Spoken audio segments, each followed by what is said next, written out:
Group activity. So what we are going to do is you all are going to try to I shouldn't even call it replicate. You're not going to try to replicate this paper because you can't do that in 6 hours. You're going to do something that's inspired by this paper. So what this says is basically they want to try to replicate results from high quality surveys like the General Social Survey or the surveys done by the Pew Research Center by taking a much smaller sample on Mechanical Turk and then doing post-stratification. So in this activity, you'll design a questionnaire using questions that are already asked in high quality surveys. You'll recruit participants from Mechanical Turk and have them complete your questionnaire. You will compare the results from your survey to the results from the other surveys. You'll try, if you have time, different approaches to weighting and see how that changes the estimate. There are a number of questions about, should I weight by this, should I weight by that? You will then de-identify and open source your data by sending it to your local organizer. So don't post it directly on GitHub without having your local organizer check it first. So I want the de-identification and the open source is an explicit part of the activity. That is a part of what we need to learn, not just collecting the data and doing the analysis, but releasing the data for others to use is a part of the research process as much as the other two. So you will get practice designing questionnaires, collecting survey data, analyzing survey data. This one has a lot of data wrangling because of the way the data comes in and the way the data, so if you find the data wrangling frustrating, that's okay. Data wrangling is frustrating. That's just the way it is. So you will spend most of your time in this activity data wrangling.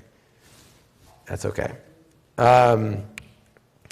Using the total survey error framework. So within your group, you're going to have to make decisions. So I want you to try to use the ideas from the total survey error framework to communicate and think about your decisions. So for example, if the results from your Mechanical Turk thing don't match the results from the Pew survey, there are many possible reasons. The total survey error framework helps you think about what those could be. You'll also get practice working with Mechanical Turk and archiving your data. So again, the goal here is not to do a piece of serious scientific research, it's to practice and have fun. So if there's something, if you're like, oh, I wonder what would happen if I did this, just try it. As long as it's not posting raw data onto GitHub. Okay, so our recommended workflow is first, create a write-up that describes what data you'll be collecting, why, and how it will be shared with others. This is something that you will show to your respondents. So what happened last year is that some people did not explain to their respondents that the data was going to be released afterwards, and then they were stuck and didn't feel comfortable releasing their data. So this is a valuable lesson about releasing data, which is you have to think about that at the beginning, not at the end. So think about what you're going to want to do if you're going to release your data, which you are going to do. So you can create your questionnaire on Google Forms. We have a template for you. Some people also like to use other services like Qualtrics or other things. We will only support Google Forms because it's free and open to everyone at all of the partner sites. If you have access to Qualtrics and you want to use it, that's totally fine too. But we needed a platform that was available to everyone. So while you're designing your questionnaire, you will face a lot of choices. So for example, should you put your questions in a block or should you put your questions in a list? In general, it's not often known what is better. So sometimes it is, sometimes it isn't, but don't expect that there's only one way to create the questionnaire. Don't forget to collect the information you'll need for post-stratification. In this case, we recommend gender, age, state of residence, and race, ethnicity. So then another question that comes up is how should we collect these? Like, how should we ask someone for their age? So it turns out a lot of people have actually thought a lot about the right way to ask someone for their age. And the answer is you should just copy what's on the American Community Survey because they have tested and thought about it. So let me just emphasize, this is one thing about surveys that I think people who are not used to surveys are not used to. Normally, you do not, it's like copying is bad, right? We don't want to copy what someone else has done. In surveys, copying is good. because it allows for comparability. So imagine if you ask the age question differently, or race ethnicity, it's even more severe than they do on the ACS, and you want to use the ACS to get your post-stratification weights, then you're kind of stuck because you're maybe not collecting the same thing that they were collecting. So as much as possible, copy survey questions from other people. Acknowledge that in your paper, but copy them. That's the best way to do it. Okay, so create a Google form, deploy it to Mechanical Turk. Every group made at least one error in this process last year. It was either sometimes an error in the skip pattern, it was sometimes an error in the way that it was deployed to Turk. There will be errors. So do a small pilot test. That is another research best practice. And don't expect it to work right the first time. Deploy to mturk, then take a break. So this is from 2017. Ali Morgan, one of the participants, took a picture of one of her group members playing in a fountain. It was not raining that day. So while your survey is up on Turk, go take a break. We can tell you where that fountain is if you want to go play there. Just relax for a while your data is coming in. Then validate and pay your workers. That's a very important part of this process. Then we've collected a much larger sample from Turk that you can analyze. So we don't have enough money for each of you to collect, each group to collect an enormous survey. So it's like in those cooking shows where they cut something up and prepare it, they put it in the oven, and then they walk to the next oven and take it out and it's already cooked. That's what we've done here. So the post-stratification methods that we're going to use is the one that you've actually already done with the Height and Princeton students example. Chop up the sample into groups, estimate the mean in each group, combine the estimates for each group into an overall estimate. So that gives you something like this. So here you have the estimate within each group is this Y bar H hat, and then the capital NH and N are the weights. Those are the relative sizes of the group. So these are the assumptions under which that is an appropriate thing to do. I'm going to skip this in the interest of time because I want you all to be able to deploy your survey and take a break and have lunch. Here are the biases that can happen. I do want to talk about this for a second. The main thing is the bias is related to the big term here that I want you to focus on is the correlation between that phi I and the yi. So what is that phi I? The phi I is the response propensity of people in that group, and the yi is the of that person, and the yi is the opinion of that person. So if you have people, if there's a correlation between the response propensity and the opinion, you will have a problem. And so again, like if people who are happy are more likely to be in your survey, that's going to create a problem if you're trying to estimate the amount of happiness. So by splitting it into groups, we then, instead of taking the correlation over the entire sample, only look at the correlation within that group. So let's say young people are generally happier, young people are generally more likely to respond. That's a problem. But then if we split the sample into young and old people, and within those groups there's no correlation, then there will be no bias. So we want to choose the groups that where there's little variation in response propensity and there's little variation in the outcomes. And we want to form the groups such that there's little correlation between the response propensity and the outcome. Or another way you could say this is where the people that you see are like the people that you don't see. That's fundamentally what's going on.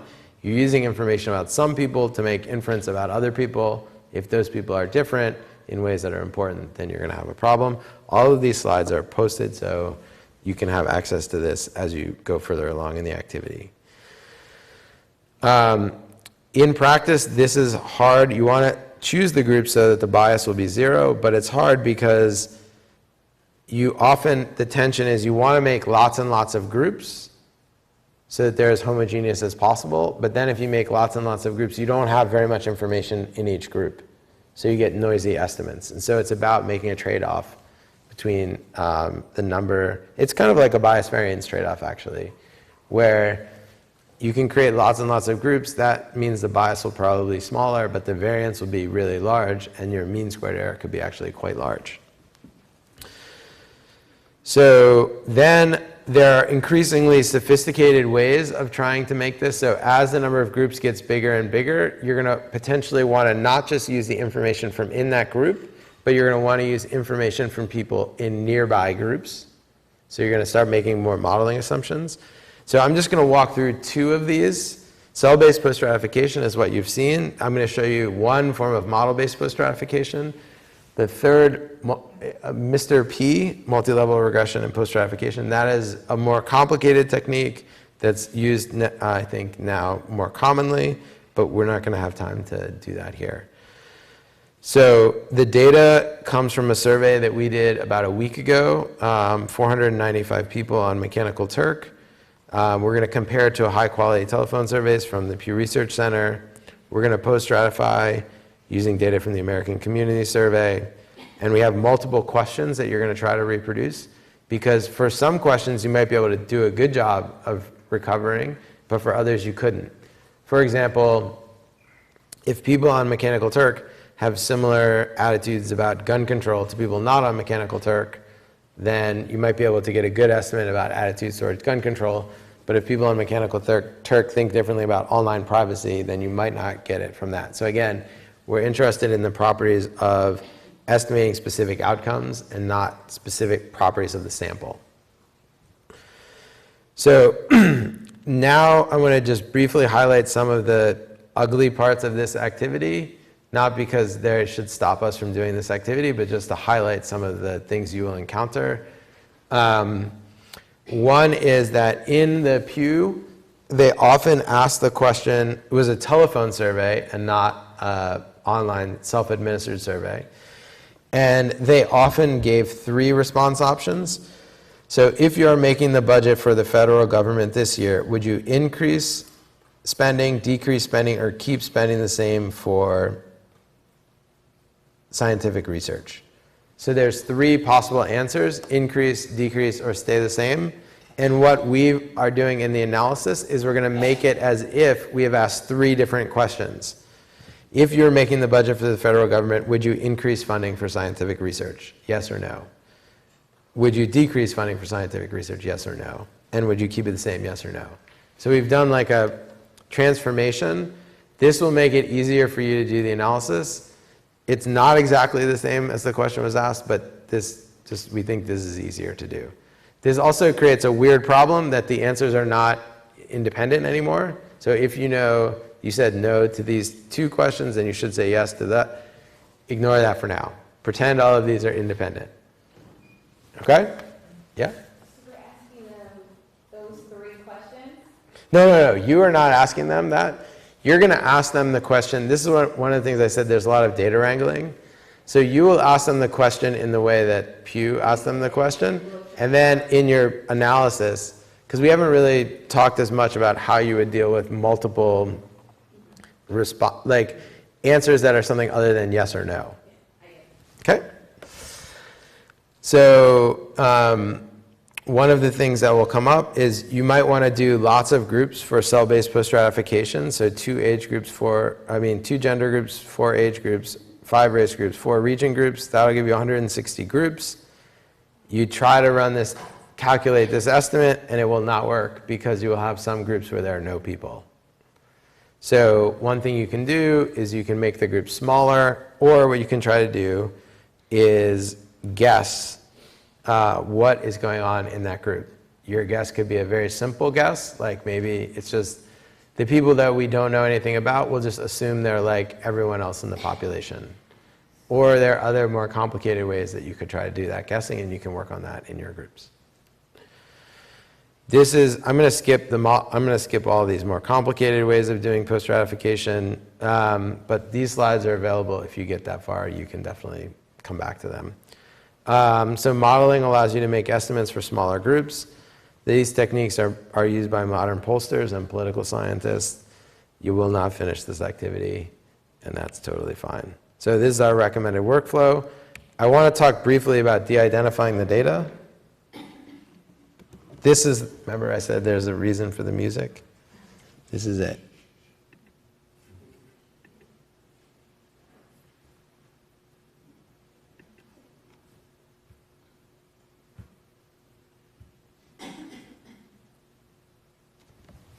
Now it's not working. Hello, Dr. Judy Benign. Oh, oh, I read your oh. article on B-cell function. Okay.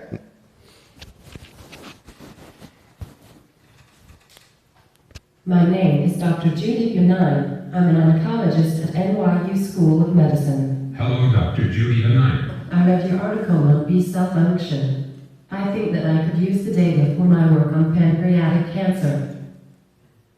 An oncologist. I know, but I think I could use the data for my work on pancreatic cancer. Do you have the data?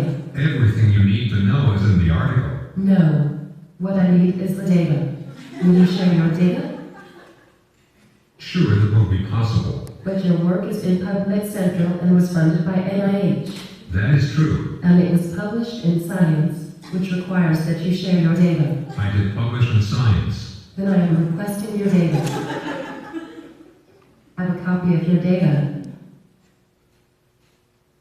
Sure, where my data is. But surely you saved your data. I did. I saved it on a USB drive. Where is the USB drive?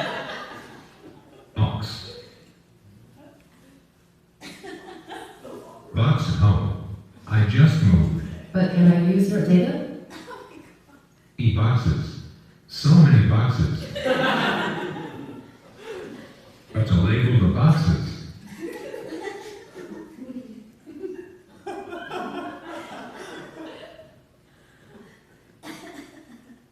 And thank you for sending me a copy of your data on a USB drive. I received the envelope yesterday. You are welcome, but I will need that back when you are finished. That is my only copy. The question. What is your question? You might find the answer in my article. No. I received the data, but when I opened it up, it was in hexadecimal. Yes, that is right. 3 hexadecimal. You asked for my data and I gave it to you. I have done what you asked. A way to read the hexadecimal? You will need the program that created the hexadecimal file. Yes, I will. What is the name of the program? Cytosynth. I do not know this program. It was a very good program. The company that made the program went bankrupt in 2007. Do you have a copy of the program? I do not use this program anymore because the company that made it went bankrupt. You can buy a copy on eBay.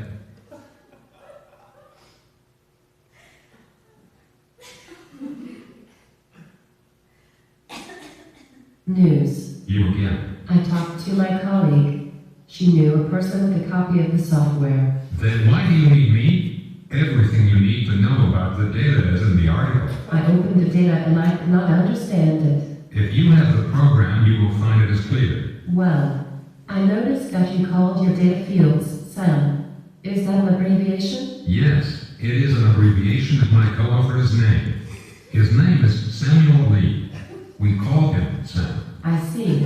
And what is the content of the field called SAM1? Ah, yes. SAM1 is the level of CXC or expression. And what is the content of the field called SAM2? That is logical if you think about it. Content of the field called SAM2. Remember, What about SAM3? Guide to the data anywhere? yes, of course.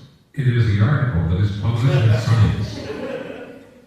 Code does not tell me what the field names mean. Is there any record of what these field names mean? Yes, my co-author knows what the content of SAM2 is and SAM3. Or, Can I talk to your co-author? sure, I would very much like to talk to your co-author. well, he was a graduate student. He went back to China 2 years ago. Have his contact information? China. Sam I cannot use your data. Lee. You could check the article to see if what you need is there. Please stop talking now. Okay. So I think there was a lot of laughter, and I think some of that laughter was uncomfortable laughter, because I think that this was a horrific example, but it's a lot of stuff that we see all of the time. So I don't want this to happen here. I doubt anyone will use what happens in this survey to try to cure cancer. But as we think about what's going to happen in the second week, you all are going to start working on real projects, and the data and code from those projects is going to have to be able to be made available. So we want you to get in the habit of thinking about these things at the beginning and doing them the right way. So what we're going to do now, what I have in these slides is some tips about how to avoid those problems. And what we'll do is we'll come back a little bit before I'll announce later what time we'll come back. And when we come back, we'll go through again a little bit about the data release. But keep the data release in mind as you go forward and collect your data. So are there any questions about the activity? How are we able to do this? We don't have IRB approval and we're interacting with humans. Yeah, so this is not research. This is an educational activity. And that's what we put in. Oh, the question was about IRB approval. That's a good question. So this is an educational activity. That makes it exempt from IRB. This is not research. What we would put in the document that we provide to the participants is also we explain to them this is an educational activity we're doing as part of the Summer Institute. We plan to release this data after we take steps to de-identify it. If you're not comfortable participating, please don't participate. Any other questions? Yep. I was a little confused. So we are going to do an Amazon Qualtrics Yep. survey, but we don't have money? You do. Oh, we do. How much? In fact, you were about to find out. So what we've done is we've created, yeah, exactly. You want to come? So what we've done is we've created 6 MTurk accounts for you, each of which is pre-populated with some money that you can use to collect your data. It's not enough to collect a huge sample, but it's enough to do this for real. So now let's split into groups.